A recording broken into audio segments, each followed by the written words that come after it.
Previously, in the dungeon of the Mad Mage, within the region of dreams, Dalcor, the party's dreaming consciousnesses were scattered after making the jump from Toral's realm of dreams.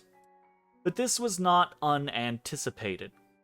The dreamers and their guide, Amislaria, had warned the party that the dream would likely disperse them on arrival, and that there would be a process where she would need to gather them back together. She had also warned the party that the dream would resist this interference, and that they each must do their best to control their dreams while she corralled them. The dreams have a way of twisting and turning, even in the deftest of hands. Ezra's consciousness floated in darkness, a darkness that slowly brightened. A loud, panicked banging served to awaken his sleeping mind into not quite a memory, but perhaps the recreation of what the event might have been like had he been old enough to remember it. It was the day upon which his father returned from work, panicked, professing to his mother they needed to leave immediately.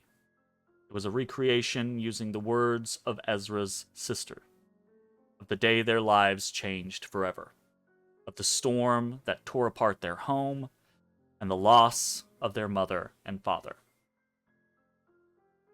But dreams have a way of twisting and turning. For no words recreated the sinister, rabbit-headed figure that appeared in the dream, or the butcher's cleavers buried in his parents' backs. Words did, however, recreate the fury of the dream, growing, burgeoning into the horrendous storm.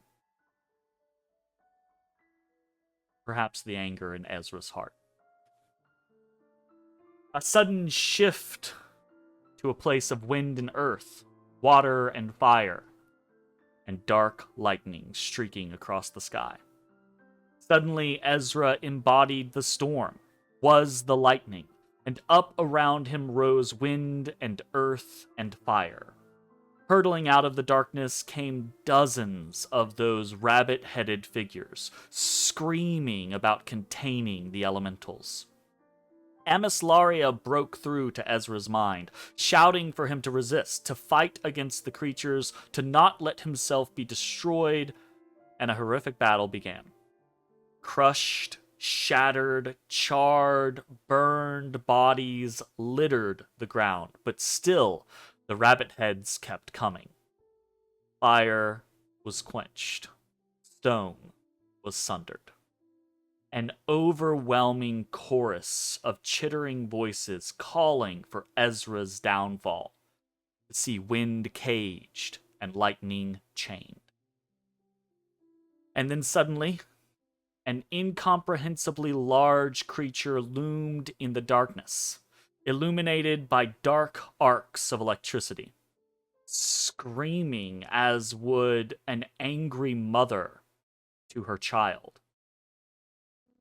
Dozens of rabbit heads exploded.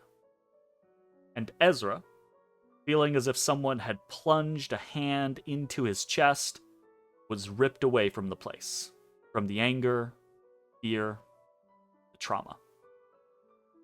And nearly dying! It took a shit ton of true damage, which was based on the remaining number of rabbits, if you were not aware. I was aware. For a time, Amislaria just whispered that she had him, that they were moving, that they were looking for his friends. And then, that they had found one. The one that smelled like a dog. Spoilers, it's actually Bones. It's actually Bones. Yeah. Totally Bones. Hey everybody, thanks for watching. If you enjoyed the video, consider leaving a like, commenting, or subscribing. It really helps me out. If you'd like to see me live, head over to my Twitch at twitch.tv/thedistanthorizon.